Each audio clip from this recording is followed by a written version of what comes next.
ಹೋಗಿರೋಂತೆ. ಸಾರಿ, ಈಗ ನಾನು ಆ ರಿಪೋರ್ಟ್ ಬಗ್ಗೆ ಮಾತಾಡಲ್ಲ, ಓಕೆನಾ? ನನಗೆ ಗೊತ್ತು ನಾನು ಪ್ರೆಗ್ನೆಂಟು ಅಂತ. I can feel it doctor. ನನ್ನ ಹೊಟ್ಟೆಲಿ ನನ್ನ ಮಗು ಬೆಳೀತಿರೋದು ನನಗೆ ಗೊತ್ತಾಗ್ತಾ ಇದೆ.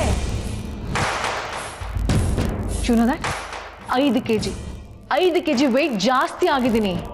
I can feel it. ಕುತ್ಕೊಳ್ಬೇಕಾದ್ರೆ ಹೊಟ್ಟೆ ತಡಿಯತ್ತೆ. ಹಾಗಂದ್ರೆ ಏನು? ಐ ಆಮ್ ಪ್ರೆಗ್ನೆಂಟ್ ಅಂತ ತಾನೆ? I know that I am pregnant. ನಿಮಗೆ ಗೊತ್ತಾಗ್ತಾ ಇರೋದು ನಿಮ್ಮ ಭ್ರಮೆ ವಿನುತಾ.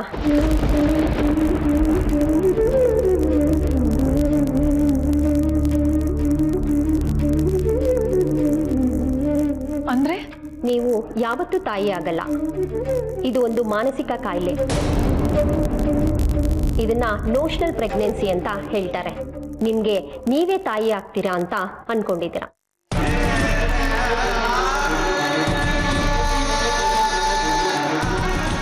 ತಾಯಿ ಆಗ್ತೀನಿ ಅಂತ ನೀವು ಅನ್ಕೊಂಡಿದ್ದೀರಲ್ಲ, ಅದು ಸುಳ್ಳು.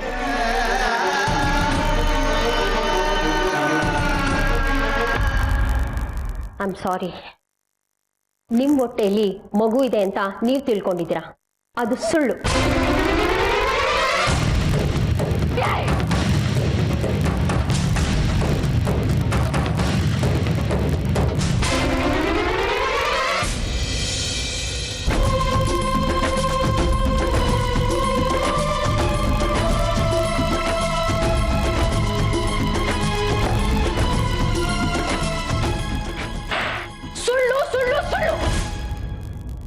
ಸುಬೇ, I am pregnant. Can't you understand? Confirm ಆಗಿದೆ, ನಾನು ಪ್ರೆಗ್ನೆಂಟು. ಇನ್ನು 6 ತಿಂಗಳು ನನ್ನ ಕೂಸು ನನ್ನ ಮಡ್ಲಲ್ಲಿರುತ್ತೆ. ನಿಮ್ಗೆ ಅರ್ಥ ಆಗ್ತಿಲ್ಲ? ಅದನ್ನ ನೀವು ಸುಮ್ಮನೆ ಇರಿ, ಯಾಕಂದ್ರೆ ನಾನು ಮಾತಾಡ್ತಾ ಇದ್ದೀನಿ. ಅಲ್ಲ, ನಿಮ್ಗೆ ಅಷ್ಟು ಬುದ್ಧಿ ಇಲ್ವಾ? ನಾನು ನಾರ್ಮಲ್ ಅಂತ ನಿಮ್ಗೆ ಗೊತ್ತಾಗ್ತಿಲ್ವಾ? ನಾನು ಅವಾಗ್ಲಿಂದ ಹೇಳ್ತಾ ಇದ್ದೀನಿ, ತಾಯಿ ಸಾಧ್ಯ ಇಲ್ಲ ಅಂತ ಹೇಳ್ತಾ ಇದ್ರಲ್ಲ. ನಿಮ್ ತಲೆಯಲ್ಲಿ ಏನ್ ತುಂಬಿಕೊಂಡಿದ್ದೀರಾ? ನೀವೇ ತಾನೇ ಕನ್ಫರ್ಮ್ ಮಾಡಿದ್ದು ವಿನುತಾ ನಿನ್ ತಾಯಿ ಆಗ್ತಿದ್ಯಾ ಅಂತ. ಆವಾಗ್ಲಿಂದ ಅವರು ನಿನ್ ತಾಯಿ ಆಗಕ್ಕೆ ಸಾಧ್ಯ ಇಲ್ಲ ಅಂತ ಬಡ್ಕೋತಿದ್ದಾರೆ. ಅದನ್ನ ಕೇಳಿಸ್ಕೊಂಡು ಸುಮ್ಮನೆ ನಿಂತಿದ್ರಲ್ರಿ. ಹೇಳಿ, ವಿನುತಾ ತಾಯಿ ಆಗ್ತಿದ್ದಾಳೆ ಅಂತ ಹೇಳಿ. ಓದಿದಿರಾ? ಅಷ್ಟು ಗೊತ್ತಾಗಲ್ಲ? ಎಜುಕೇಟೆಡ್ ಆಗಿದ್ದೀರಾ? ಏನ್ ಹುಡುಗಾಟ ಆಗ್ತೀರಾ?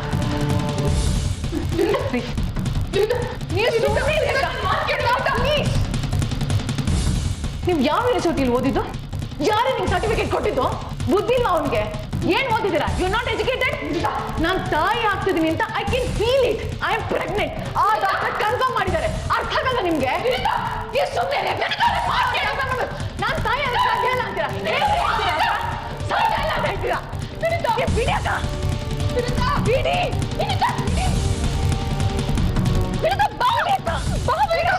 ಅವರಕ್ಕ ಹೇಗಾಗ ಹೇಳ್ತಾರೆ ನನ್ನ ತಾಯಿ ಸಾಧ್ಯ ಇಲ್ಲ ಅಂತ? ನೋಡ ಅವ್ರು ಸುಮ್ಮನೆ ಮಾತು ಗಂದಿದ್ದಮ್ಮ. ಅವ್ರ ಮಾತಲ್ಲಿ ಅರ್ಥ ಇರ್ಲಿಲ್ಲ. ಕೂತ್ಕೋ ಬರ್ಲಿ ಅಕ್ಕ, ನಾನು ಅವ್ರ ಹತ್ರ ಮಾತಾಡ್ಲೇಬೇಕು. ವಿನುತಾ, ನನ್ ಮಾತು ಬೆಲೆ ಕೊಡ್ತೀವಲ್ವೋ? ಕೂತ್ಕೋ, ನೋಡ, ಸಮಾಧಾನ ಮಾಡ್ಕೊ. ಇಲ್ಲೇ ಇರ್ಬೇಕು. ನಾ 2 ನಿಮಿಷ ಬರ್ತೀನಿ, ಎಲ್ಲೂ ಹೋಗ್ಬಾರ್ದು.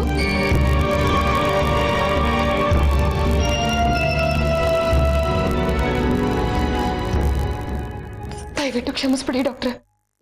It's okay. ಇದಕ್ಕಿಂತ ವರ್ಸ್ಟ್ ಸಿಚುಯೇಷನ್ ಫೇಸ್ ಮಾಡಿದೀವಿ. ವಿನುತಾ ಹೀಗೆ ಮಾಡ್ತಾಳೆ ಅಂತ ಖಂಡಿತ ನಾವು ಅನ್ಕೊಂಡಿರ್ಲಿಲ್ಲ. ಪರಿಸ್ಥಿತಿಯ ಗಂಭೀರತೆನ ನೀವಿನ್ನೂ ತಿಳ್ಕೊಂಡಿಲ್ಲ ಅಂತ ಆಯ್ತು. ಅಂದ್ರೆ ಈಗ ಪರಿಸ್ಥಿತಿ ಕೈ ಮೀರಿ ಹೋಗಿದೆ. ಅವರು ಯಾವ ಕಾರಣಕ್ಕೂ ಈ ಸತ್ಯನ ಒಪ್ಪೋದಿಲ್ಲ. ಹಾಗಂದ್ರೆ ಏನು ಡಾಕ್ಟ್ರೆ? ಬೇಕಿದ್ರೆ ಇನ್ನೊಂದೆರಡು ಸತಿ ಬರ್ತೀವಿ. ಅದರಿಂದ ಯಾವ ಪ್ರಯೋಜನನೂ ಇಲ್ಲ. ಇಲ್ಲ ಡಾಕ್ಟ್ರೆ, ನೀವು ಅವಳಿಗೆ ಚೆನ್ನಾಗಿ ತಿಳಿ ಹೇಳಿ. ಬೇಕಿದ್ರೆ ಬೇರೆ ಯಾವುದಾದ್ರೂ ಟ್ರೀಟ್ಮೆಂಟ್ ಕೊಟ್ಟು ಅವಳಿಗೆ ನಿಜಾನ ಹೇಳಿ. ಆಕ್ಚುಲಿ ಹಿಪ್ನೋಟಿಸಮ್ ಅಂದ್ರೆ ವಶೀಕರಣ. ಅದರಿಂದ ಏನಾದ್ರೂ ಪ್ರಯೋಜನ ಆಗುತ್ತೆ ಅಂತ ಅನಿಸ್ತಿಲ್ಲ. ತಾನು ತಾಯಿ ಆಗ್ತಿದ್ದೀನಿ ಅಂತ ಬಲವಾಗಿ ನಂಬಿಟ್ಟಿದ್ದಾಳೆ. ಹಾಗಿದ್ರೆ ಏನ್ ಗತಿ ಡಾಕ್ಟ್ರೆ? ನಾನು ತುಂಬಾ ದೊಡ್ಡ ತಪ್ಪು ಮಾಡಿದ್ನ. ಮೊದಲೇ ಹೇಳ್ಬಿಡ್ಬೇಕಾಗಿತ್ತು ಎಲ್ಲಾನ. ತಪ್ಪು ಮಾಡಿಬಿಟ್ರಿ. ಹಾಗಾದ್ರೆ ವಿನುತಾಗೆ ಸತ್ಯ ಗೊತ್ತಾಗಿದ್ದ ದಿವಸ ಅಥವಾ ನೀವು ಯಾರಾದ್ರೂ ಹೇಳಿದ ದಿವಸ ವಿನುತಾ ಕೈ ಬಿಟ್ಟು ಹೋಗ್ತಾಳೆ.